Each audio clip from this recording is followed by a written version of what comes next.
मित्रांनो, पार्टी करायची आहे तर मग चला ना, सोलापूर बरोबरच विजापुरात प्रसिद्ध असलेल्या चाचा मच्छी ढाब्यावर. चाचा मच्छी ढाबा, विजापूर रोड, टाकळी, सोलापूर. संपर्क 9765066495. मार्ग फाउंडेशनचे संस्थापक अध्यक्ष संतोष पवार आज पत्रकार परिषद घेत सोलापूरच्या विकासाबद्दल आपली भूमिका स्पष्ट केली.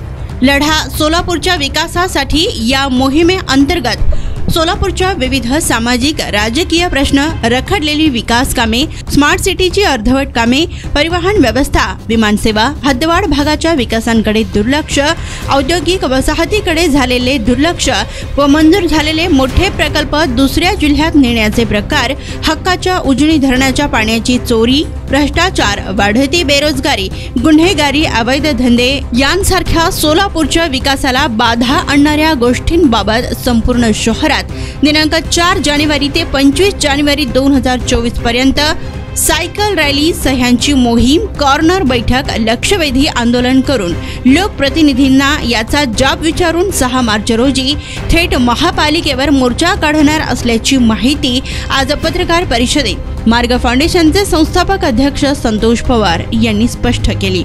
यावेळी उपस्थित मार्ग फाउंडेशनचे संस्थापक संतोष पवार, मार्ग फाउंडेशनचे जिल्हा समन्वयक संतोष राठोड, मार्ग फाउंडेशनचे जिल्हा समन्वयक बाबासाहेब माने व मार्ग फाउंडेशनचे आसिफ यत्नाळ, मार्गचे अमोल कांबळे, सुनील जाधव आदी यावेळी उपस्थित होते.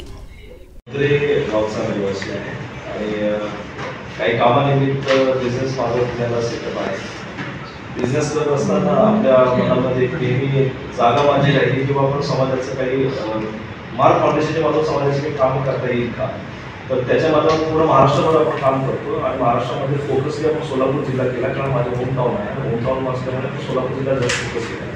गेल्या 5-6 वर्षामध्ये काम करत असताना बेसिक आपण लास्ट 6 महिन्यापूर्वी पत्रकार परिषद घेतली होती सौर हॉटेलला. त्यावेळेस मी काही माझ्या भूमिका स्पष्ट केल्या होत्या.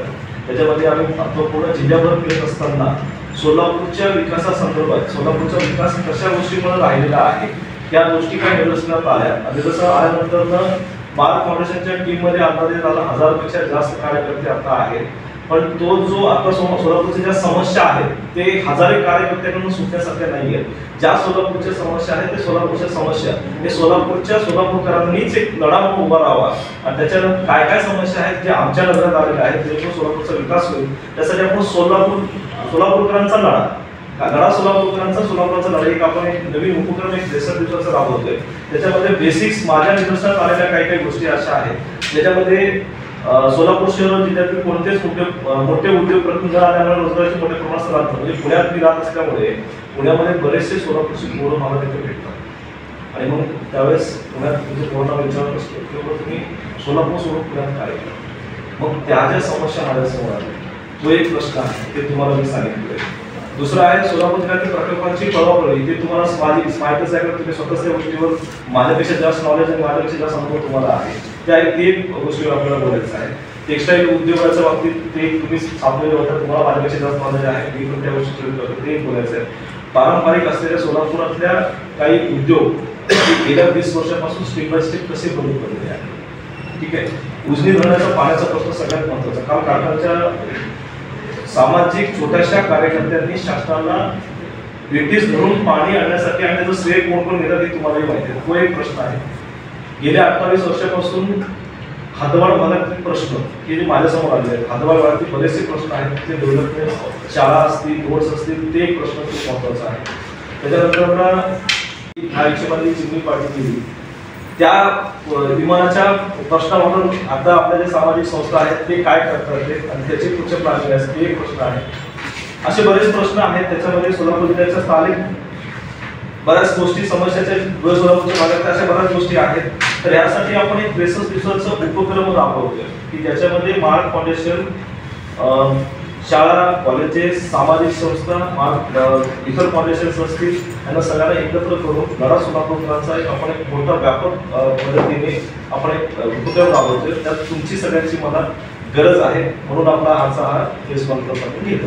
या सगळ्या विकासाला राजकारण असते कुठे जे काही काम होत गेले तर नेतृत्व बदलण्यासाठी नेतृत्व पण बदलू शकतो, जे लोकच बदलू शकतात.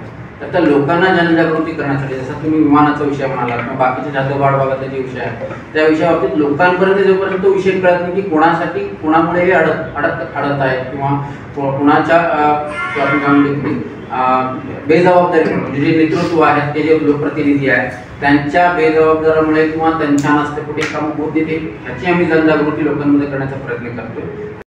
आम्ही स्टेप्स दिलेले आहेत त्याच्यामध्ये तारीख नाही आजपासून आपण त्याचं स्टार्टिंग करतोय की उद्यापासून आपण मोर्ले वाईज कुठल्या एरियात कुठल्या स्टेपमध्ये जे प्रश्न आहेत त्यातले ज्या ज्या भागातले प्रश्न आहेत त्या त्या भागामध्ये आपण ते उपक्रम असं काय उद्घाटन शुभारंभ काय.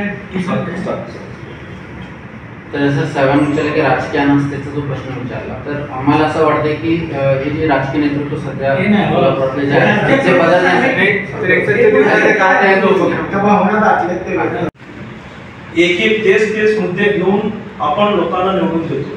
तेच मुद्दे घेऊन म्हणजे भारताचा सगळ्यात मोठा असलेला पक्ष मागच्या 2-3 विधानसभा आणि 2 लोकसभेचं जर तुम्ही एकत्रित बघितलं की तेच प्रश्न तेच आम्ही IT पार्क उभा करू, आम्ही टेक्सटाईल कंपनी उभा करू, आम्ही हे करू, हे राजकीय अवस्थाच आहे. हे सगळे प्रश्न ह्या मागच्या 8-15 वर्षातले आहेत का मागचे अनेक वर्षापासूनचे प्रलंबित असलेले प्रश्न. मला असं वाटतं हे प्रश्न गेल्या 15-20 वर्षापासून जास्त उद्भवला लागले. पण मूळच्या कधीचे आहेत ते? मूळचे काँग्रेसच्या कार्यकाळातले आहेत का भाजपच्या? बघा काँग्रेसचा असू दे, बीजेपीचा असू दे, कुठल्याही पक्षाच्या कार्यकाळात असू दे, पण ते आहेत ते काही प्रश्न नाही हाच प्रश्न आहे. तो का सुद्धा आहेत सगळ्यांच्याच कार्यकाळातले प्रश्न आहेत. आता एक तुम्हाला एक उदाहरण सांगतो का आहेत कसे आहेत हे त्याच्यावरून राजकीय नसते कुठे जे काही काम होत गेले तर नेतृत्व बदलण्यासाठी नेतृत्व पण बदलू शकतो, जे लोकच बदलू शकतात. तर त्या लोकांना जनजागृती करण्यासाठी, जसं तुम्ही विमानाचा विषय म्हणाला किंवा बाकीचे जातवाड भागातले जे विषय आहेत त्या विषयाबाबतीत लोकांपर्यंत जोपर्यंत तो विषय कळत नाही की कोणासाठी कोणामुळे हे अडत आहेत किंवा कोणाच्या आपण काय म्हणतो बेजबाबदारी म्हणजे जे नेतृत्व आहेत ते जे लोकप्रतिनिधी आहेत त्यांच्या बेजबाबदारीमुळे किंवा त्यांच्या नसतेपोटी काम होत देते ह्याची आम्ही जनजागृती लोकांमध्ये करण्याचा प्रयत्न करतोय.